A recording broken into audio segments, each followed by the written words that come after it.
তাইলে তুমি ভালো একটা ইউনিভার্সিটিতে অথবা মেডিকেল ইঞ্জিনিয়ারিং পড়তে যেতে পারবা। তখন তোমার লাইফ সাকসেস, তখন আর তোমাকে কেউ খেলাফেলা করতে পারবে না।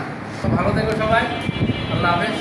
মানে একটা পার্সেন্টেজ থাকে, ওখানে সবাই বৃত্তি পাবে না, সবাই প্লাস পাইতে পারে, সবাই মাইনাস পাইতে পারে, পাইতে পারে।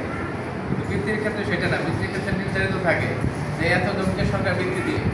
সুতরাং এটা একটা কম্পিটিশনের পরীক্ষা, যেহেতু কম্পিটিশনের পরীক্ষা এই জন্যে বৃত্তি পরীক্ষার জন্য প্রিপারেশনটাও নিতে হবে সুন্দরভাবে, পরিপূর্ণভাবে। যদি পরিপূর্ণভাবে তুমি প্রিপারেশন নিতে পারো তাহলে তুমি বৃত্তি পাবা। সেটা এরকম না যে তুমি 90 পাইলে বৃত্তি পাবা, ওখানে বিষয়টা হলো এরকম তুমি 98 পেয়েছ আর তুমি 99 পাবে, এটা বৃত্তি পাবে, তুমি বৃত্তি পাবা না। আরেকজন 99 পেয়েছে, আরেকজন 100-তে 100 পেয়েছে, সে পাবে। 99 যে পেয়েছে সে পাবে না। সুতরাং এখানে তুমুল কম্পিটিশন, যেহেতু কম্পিটিশন ওখানে ভালোভাবে প্রস্তুতি নিয়ে পরীক্ষা অবতীর্ণ হবা। আশা করি যে এই প্রতিষ্ঠান থেকে যাতে বৃত্তি পায়। এখন দেখা যাবে যে এই উপজেলাতে টোটাল উপজেলাতে বৃত্তি দিবে 20 জন, এরকম কিন্তু হয়েছে তো তুমি দুইটা বা এদের অনেক কিছু না। হ্যাঁ, আচ্ছা, তো সেইভাবে পড়াশোনা করতে হবে, নিয়মিত বিদ্যালয়ে আসতে হবে। ওই যখন যে ক্লাস পড়ায় স্যাররা সেটা মনোযোগ সহায় করতে হবে, এবং যেখানে যদি অস্পষ্টতা থাকে তাহলে সেটা ক্লারিফাই করে দিতে। কেউ পাইতে পারে, 6ও পাইতে পারে, আবার 10ও পাইতে পারে।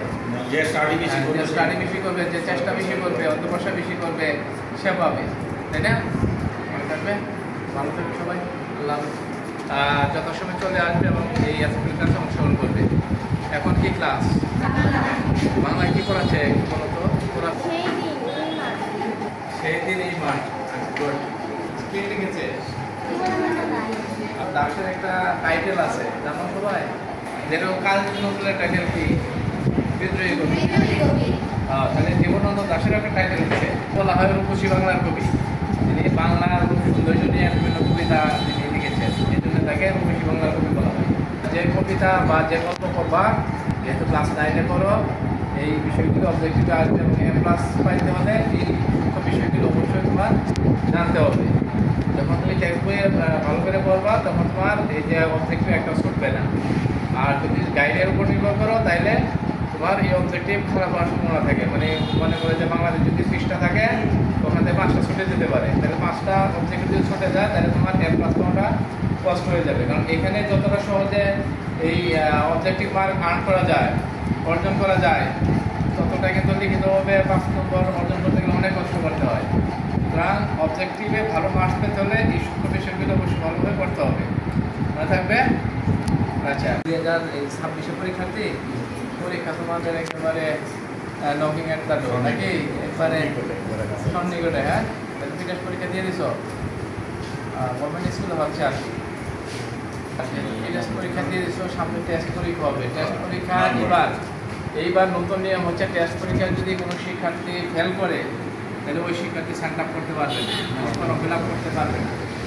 এবং এখানে যে 2 জন এই প্রতিষ্ঠানের যে একেবারে কর্ণধার, তাহলে ওনাদেরকে আমি অনুরোধ করে যাবো যে কোনো শিক্ষার্থী ফেল করলে যাতে ওই শিক্ষার্থীকে সাইন আপ করানো না হয়, এবং এটা বোর্ডের কড়াকড়ি নির্দেশনা এবার, তাহলে সেটা অবশ্যই মানতে হবে আমাদেরকে।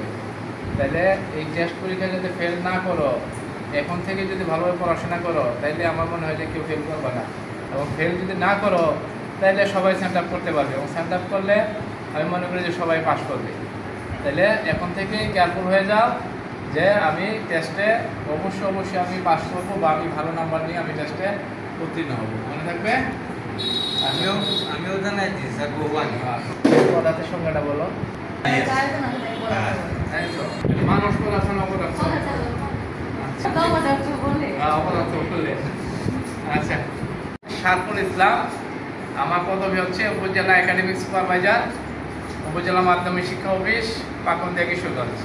যেহেতু আমার এই দায়িত্ব হচ্ছে স্কুলগুলি পরিদর্শন করা এবং তারই ধারাবাহিকতা, এবং সেই লক্ষ্যেই আমি আজকে এই মুর্শিদী শহীদ স্মৃতি উচ্চ বিদ্যালয়ে এই পরিদর্শনে এসেছি। এবং পরিদর্শনে এসে আমার কাছে মনে হয়েছে যে এখানে শিক্ষার্থী যারা আছে তারা খুবই আন্তরিক এবং শ্রেণীকক্ষে তারা খুবই মনোযোগী, এবং এই ধারা যাতে অব্যাহত থাকে এবং মনোযোগ সহকারে যাতে এই শিক্ষার্থীরা পাঠদান করে ভালো রেজাল্ট করতে পারে সে প্রত্যাশা করি। ধন্যবাদ।